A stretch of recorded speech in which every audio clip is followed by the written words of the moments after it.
ಈಗ ರೈತರ ದಸರಾ ಉದ್ಘಾಟನೆಯನ್ನ ನಾವು ಒರಿಜಿನಲಿ ರೈತರ ಕೆಲಸ ಬಂದಿರೋರು ಒಂದು ಪಂಚೆ ಶಲ್ಯ ಹಾಕಿ ಬಂದ್ರೆ ಗೌರವ ಅಂತ ಆತರ ಏನಿಲ್ಲ. ಈಗ ಕೊಟ್ಟಿರೋದೇ ಒಳ್ಳೆ ಜವಾಬ್ದಾರಿ. ಕೃಷಿ ಇಲಾಖೆಗಿಂತ ಒಳ್ಳೆ ಕೆಲಸ ಮಾಡ್ಲಿಕ್ಕೆ ಇನ್ನೇನು ಅವಕಾಶ ಇದೆ? ಕೃಷಿ ಇಲಾಖೆಗಿಂತ ಒಳ್ಳೆ ಕೆಲಸ ಮಾಡಲಿಕ್ಕೆ ಬೇರೆ ಅವಕಾಶ ಇರುತ್ತಾ? ಇವತ್ತು ನಾವು ಕಳೆದ 1.5 ವರ್ಷದಲ್ಲಿ ಯಂತ್ರೋಪಕರಣ ಅಂದ್ರೆ ಆಧುನಿಕವಾದಂತ ಕೃಷಿಯ ಮಾಡಲಿಕ್ಕೆ ರಾಜ್ಯ ಸರ್ಕಾರ ಸಿದ್ದರಾಮಯ್ಯನವರು, ಡಿ.ಕೆ. ಶಿವಕುಮಾರ್ ಸಾಕಷ್ಟು ಬದಲಾವಣೆ ತಂದಿದ್ದೀವಿ. ರೈತರಿಗೆ ಬಡ್ಡಿ ರಹಿತ ಸಾಲ ಕೊಡ್ತಕ್ಕಂಥದ್ದು, ಆಧುನಿಕವಾಗಿ ಬೆಳೆನ ಇಳುವರಿ ಹೆಚ್ಚು ಮಾಡ್ತಕ್ಕಂಥದಕ್ಕೆ ಏನೇನು ಕ್ರಮ ತಗೋಬೇಕು ಅಂತ ಆಗಲಿ, ಮತ್ತು ಸಹಾಯಧನ ಸಬ್ಸಿಡಿನ ಹೆಚ್ಚು ಕೊಡ್ತಕ್ಕಂಥದ್ದು ಇವೆಲ್ಲ ಮಾಡಿದ್ದೀವಿ. ಬಟ್ ಇನ್ನೂ ದಿನೇ ದಿನೇ ರೈತರಿಗೆ ನಮ್ಮ ವೆಂಕಟೇಶಣ್ಣ ಹೇಳಿದಾಗೆ ಸ್ವಲ್ಪ ರೈತರು ಯಂತ್ರೋಪಕರಣವನ್ನು ಉಪಯೋಗಿಸ್ಕೊಳ್ತಕ್ಕಂಥದ್ದು ಬಂದರೆ ಈ ಏನು ಲೇಬರ್ ಪ್ರಾಬ್ಲಮ್ ಇದೆ ಅದನ್ನು ಸಾಲ್ವ್ ಆಗುತ್ತೆ, ಖರ್ಚು ಕಡಿಮೆ ಆಗುತ್ತೆ, ಮಾಡಬೇಕು. ಇದನ್ನು ನಾವು ರೈತರು ಮಾಡಲಿ ಅಂತೇಳಿ ರೈತರಿಗೆ ನಾವು ರಿಕ್ವೆಸ್ಟ್ ಮಾಡ್ತೀವಿ. ಅಲ್ಲ ಸರ್, ಏನಂತ ಅವ್ರು ಕೇಳಿದ್ದೇನು ಅಂತ ಹೇಳಿದ್ರೆ ಸಿಎಂ ಬದಲಾವಣೆ ಮಾತು ಜೋರಾಗಿ ನಡೀತಾ ಇದೆ, ನಿಮ್ಮ ಮುಖದಲ್ಲಿ ಕಳೆ ತೇಜಸ್ಸು ಜಾಸ್ತಿ ಕಾಣಿಸ್ತಾ ಇದೆ ಅಂತ. ಸಿಎಂ ರೇಸಲ್ಲಿ ತಾವು ಇದ್ದೀರಾ ಅಂತ? ಇಲ್ಲಪ್ಪ, ನಾನು ಸಿಎಂ ರೇಸಲ್ಲಿ ಇಲ್ಲ. ಈಗ ಸಿಎಂ ಜಾಗ ಖಾಲಿ ಇಲ್ಲ. ಸಿದ್ದರಾಮಯ್ಯನವರು ಸಿಎಂ ಆಗಿದ್ದಾರೆ. ನಮ್ಮ ಪಕ್ಷ ಯಾವುದೇ ರಾಜೀನಾಮೆ ಹೇಳಿಲ್ಲ ಅಂತ ಹೇಳಿ ಸಿಎಂ ಹೇಳಿದ್ದಾರೆ, ಪಕ್ಷದ ನಾಯಕರು ಹೇಳಿದ್ದಾರೆ, ಡಿ.ಕೆ. ಶಿವಕುಮಾರ್ ಹೇಳಿದ್ದಾರೆ. ಅದರಿಂದ ಅವರು ಇವರು ಊಹಾಪೋಹಕ್ಕೆ ಹೋಗ್ತಾ ಇದ್ದಾರೆ. ಇಲ್ಲಿ ಯಾವುದೇ ಅಂಥ ಘಟನೆ ನಡೆದಿಲ್ಲ. ಮುಖ್ಯಮಂತ್ರಿಯವರ ಜೊತೆ ರಾಜಕೀಯವಾದಂಥ ಒಂದು ಬಿಜೆಪಿ ಮತ್ತು JDS-ನ ಕಿತ್ತಾಟ, ಒಂದು ಎನ್ಕ್ವೈರಿ ಕಂಡಕ್ಟ್ ಆಗಿದೆ. ಎನ್ಕ್ವೈರಿ ಆಗಲಿ, ಎನ್ಕ್ವೈರಿನಲ್ಲಿ ಅವರು ನಿರ್ದೋಷಿ ಅಂತೇಳಿ ಪ್ರೂವ್ ಆಗುತ್ತೆ ಅನ್ನೋ ನಂಬಿಕೆ, ಭರವಸೆ ನಮಗೆಲ್ರಿಗೂ ಇದೆ. ಅದರಿಂದ ಯಾವುದೇ ಥರದಿಲ್ಲ. ಸಿದ್ದರಾಮಯ್ಯನವರು, ಡಿ.ಕೆ. ಶಿವಕುಮಾರ್ ಜೋಡೆ ಎತ್ತಂತಾರ ಈ ಸರ್ಕಾರವನ್ನ ಮುಂದುವರಿಸ್ತಾರೆ. ರಾಜ್ಯ ಸರ್ಕಾರ ಟೆನ್ಷನ್ ಇದೆ ಅಂತಾರೆ. ಅದು ನಮ್ಮನ್ನು ನೋಡಾರ ಬಿಟ್ಬಿಡಿ. ಈಗ ಜಿ ಟಿ ದೇವೇಗೌಡರು ಹೇಳೋರಲ್ಲ, ಜಿ ಟಿ ದೇವೇಗೌಡರು ಹೇಳಿರೋದೇ ಸಾಕಲ್ವಾ? ಕುಮಾರಸ್ವಾಮಿ ಅವ್ರಿಗೆ ಆಗಲಿ, ಅಶೋಕ್ ಆಗಲಿ, ವಿಜೇಂದ್ರಿಗೆ ಜಿ ಟಿ ದೇವೇಗೌಡರು, ಇನ್ನು ಯತ್ನಾಳು, ಈ ಥರದವ್ರು ಅನೇಕರು ಹೇಳಿದ್ದಾರೆ. ಅವ್ರಿಗೆ ನಾವು ಹೇಳೋದಲ್ಲ, ಅವರೇ ಹೇಳ್ತಾ ಇದ್ದಾರೆ.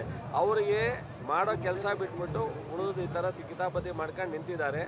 ಸೊ ಈ ಮೂಢ ವಿಚಾರ ಏನಿದೆ ಅದು ಭಾಳಷ್ಟು ಹಗರಣ ಇರ್ತಕ್ಕಂಥ ಸೈಟ್ಗಳಿದ್ದಾವೆ. ಮುಖ್ಯಮಂತ್ರಿಗಳು ಒಂದು ಕಮಿಟಿ ಮಾಡಿದ್ದಾರೆ. ಆ ಕಮಿಟಿಯಿಂದ ಹೊರ ಬರುತ್ತೆ. ಇಲ್ಲಿ ಯಾರ್ಯಾರು ಬೈಲಾ ವಿರುದ್ಧ ಸೈಟ್ಗಳಾಗಿದೆ ಅವೆಲ್ಲವೂ ತಗೋತಾರೆ. ಈಗ ಪಾರ್ವತಮ್ಮನವ್ರ ಸೈಟನ್ನು ವಾಪಸ್ ಕೊಟ್ಟಾಗಿದೆ. ತನಿಖೆ ಮಾಡಲಿ. ವಾಪಸ್ ಕೊಟ್ಟ ತಕ್ಷಣ ತನಿಖೆ ಮಾಡಿಬಿಡಿ ಅಂತ ಹೇಳಿಲ್ಲ ಸಿದ್ದರಾಮಯ್ಯನವರು. ತನಿಖೆ ಮಾಡಲಿ. ಈ ಫಾರ್ಮಾಲಿಟೀಸು ಕಾನೂನು ತಪ್ಪಾಗಿತ್ತಾ ಇಲ್ವಾ ಅನ್ನೋದು ಪ್ರೂವ್ ಆಗುತ್ತೆ.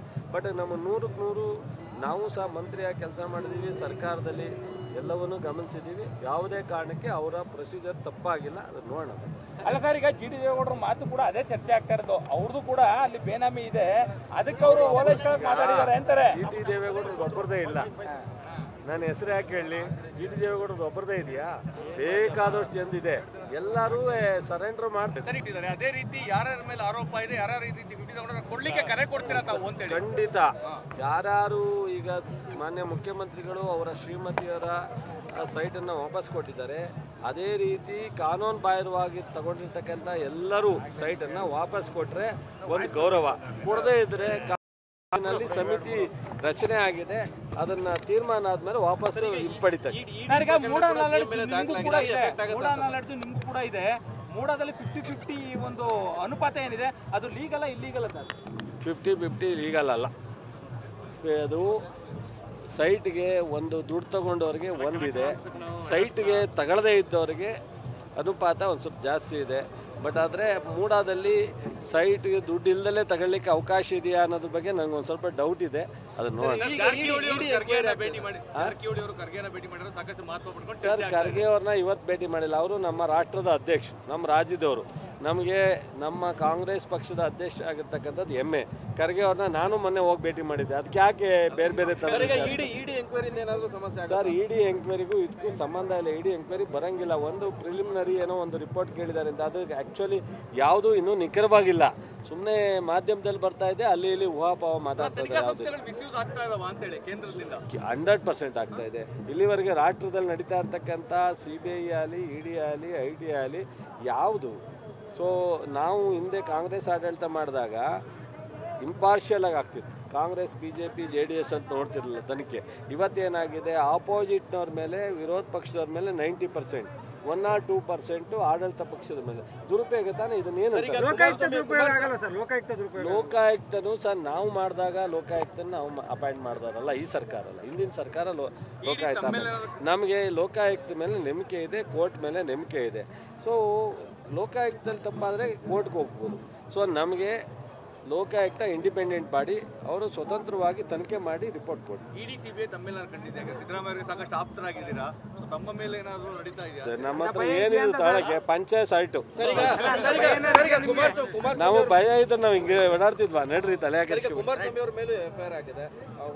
ಕುಮಾರಸ್ವಾಮಿ ಅವ್ರು ಹೇಳೋರಲ್ಲ, ಅದೇನೋ ನಾಯಿ ನರಿ ಹಂದಿ ಏನೇನೋ ಮಾತಾಡ್ತಾವ್ರಲ್ಲ, ನಾಯಿ ನರಿಗೆ ಉತ್ತರ ಕೊಡ್ಬೇಕಾ ಅಂತಾರೆ. ಅಂದರೆ ಅವ್ರ ಲೆಕ್ಕದಲ್ಲಿ ಅವ್ರು ಮಾತ್ರ ಸಭ್ಯಸ್ಥರು, ಬೇರೆಯವರೆಲ್ಲ ಲೆಕ್ಕಿಲ್ಲ ಅಂತ ಹೇಳ್ತಾರೆ. ಸೊ ಅವ್ರ ಮಾತಿಗೆ ಅವರೇ ಇಡ್ತಾ ಹಾಕಬೇಕು. ನನಗೇನೋ ಒಂಚೂರು ದೇವೇಗೌಡರು ಇಡೀ ದೇಶಕ್ಕೆಲ್ಲ ಬುದ್ಧಿ ಹೇಳೋಟ್ಟಿದೆ, ಅವ್ರ ಮಗನಿಗೆ ಯಾಕೆ ಹೇಳ್ತಾ ಇಲ್ಲ ಅಂತ ನನಗೊಂದು ಸಸ್ಪೆನ್ಸ್. ಏನಕ್ಕೆ ಅಂತ ಮಾತುಕತೆಗಳಿಗೆ ಅಂತ್ಯ ಅವ್ರವ್ರ ಕೆಲಸ ಅವ್ರವ್ರು ಮಾಡ್ಕೊಂಡು ಹೋದ್ರೆ ಇದು ಅಂತ್ಯ ಆಗುತ್ತೆ. ಈಗ ನನ್ನ ಜವಾಬ್ದಾರಿ, ನಾನು ರೈತರು 4 ಜನಕ್ಕೆ ಸಹಾಯ ಮಾಡೋವಂಥ ಯೋಜನೆಗಳು ತರಬೇಕು, ಕಾರ್ಯಕ್ರಮಗಳು ಕೊಡಬೇಕು. ಸೊ ಅಥವಾ ಸಹಾಯಧನ ಅದು ಇದು ಏನಾರ ಕೊಟ್ಟು, ಅಥವಾ ಪ್ರೋಗ್ರೆಸಿವ್ ರೈತರ ಹತ್ರ ಹೋಗಿ ಬೇರೆ ರೈತರಿಗೆ ಅದನ್ನು ಪರಿಚಯಿಸ್ತಕ್ಕಂಥ ಕೆಲಸ ಮಾಡಬೇಕು. ಕುಮಾರಸ್ವಾಮಿಯವರು ಏನಾದ್ರು ಇಂಡಸ್ಟ್ರಿಯಲ್ಲಿ ಸ್ಟೀಲು ಮತ್ತು ಬೃಹತ್ ಕೈಗಾರಿಕಾ ಮಂತ್ರಿ ಇದ್ದಾರೆ, ರಾಜ್ಯದಲ್ಲಿ ಏನಾರು ಮಾಡಬೇಕು. ಅದು ಬಿಟ್ಬಿಟ್ಟು ವಾರಕ್ಕೆ 3 ದಿವಸ ಬಂದು ಅವ್ರಿವ್ರನ್ನ ಬೈದರೆ, ಅಥವಾ ವಿಜೇಂದ್ರ ಪಕ್ಷ ಕಟ್ಟಲಿ, ಮುಂದೆ 4 ವರ್ಷ ಚುನಾವಣೆ ಬರೋದಕ್ಕೆ ಪಕ್ಷ ಸಂಘಟನೆ ಮಾಡಲಿ, ಈ ಥರ ಅವ್ರವ್ರ ಕೆಲಸ ಅವ್ರು ಮಾಡೋದಾಗುತ್ತೆ.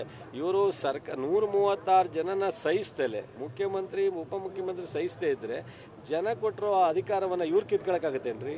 ಇವ್ರು ಯಾರು ಕಿತ್ಕೊಳ್ಳೋಕ್ಕೆ? ಸುಮ್ಮನೆ ಮಾತಾಡ್ತಾರೆ, ಚಪ್ಪಲಕ್ಕೆ ಓಡಾಡ್ತಾರೆ ಅಷ್ಟೇ.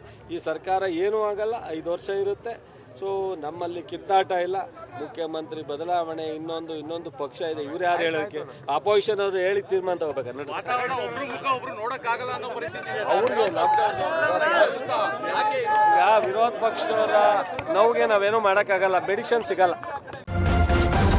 ನ್ಯೂಸ್ ಫಸ್ಟ್ ನಿರ್ಭೀತಿಯಿಂದ ನಿಮ್ಮ ಪರವಾಗಿ.